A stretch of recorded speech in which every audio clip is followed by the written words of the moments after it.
Hi everyone. Have you ever wondered just how long a country is meant to last? I mean, really last, without falling apart or without really changing into something different.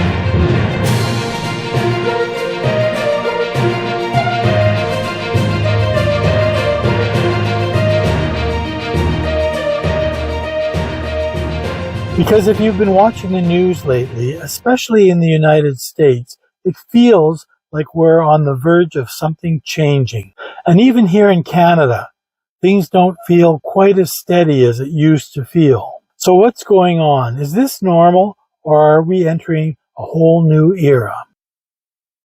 Historically, when we look at empires and nations over time, they don't last forever.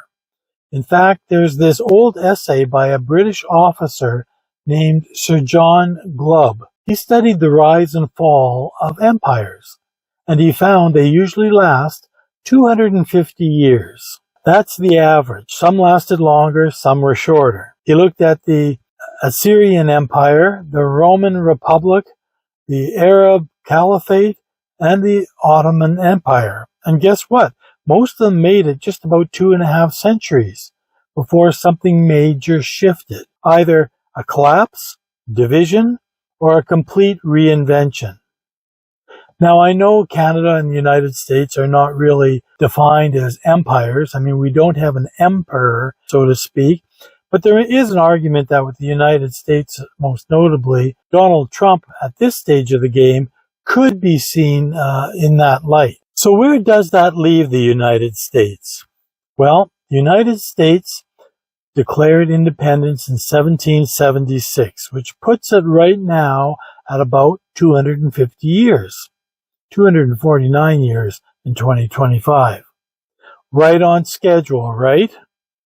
Now, I'm not saying America is about to vanish overnight, but when you look at the polarization that's happening in the United States, the political chaos, the loss of faith in institutions, people are wondering if this is the beginning of a new chapter or is it the end of an old one. And up here in Canada, we're not exactly immune. We're younger. Our confederation was in 1867, but even so, there's a growing division, Western alienation, Quebec's sovereignty issues that never fully die, Indigenous reconciliation, affordability crises. It's like the social contract is starting to fray. Now here's the twist. We might be entering a new kind of historical pattern. Now back in the day, empires fell slowly. There were wars, battles, famines, takeovers, economic collapse, but most of these took centuries or many years at best for change to occur. Today, things are different. Today, change happens fast. We have the internet, global finance, mass migration, climate change, and these aren't all local issues. They affect every nation all at the same time throughout the world. Some experts think that we're shifting towards a post-national world where borders matter less and the real power lies with corporations, algorithms, and global alliances. Think about it. Who shapes your life more? Your national government? Or is it Apple, Google, Amazon, and your phone? So what we're seeing both in the US and up here in Canada might not be the end of the story, but just the beginning of a new one. History tells us that nations evolve. Some fall, some adapt, and some reinvent themselves. Either way, it helps to zoom out every now and again and realize this has all happened before, even if it didn't look quite the same.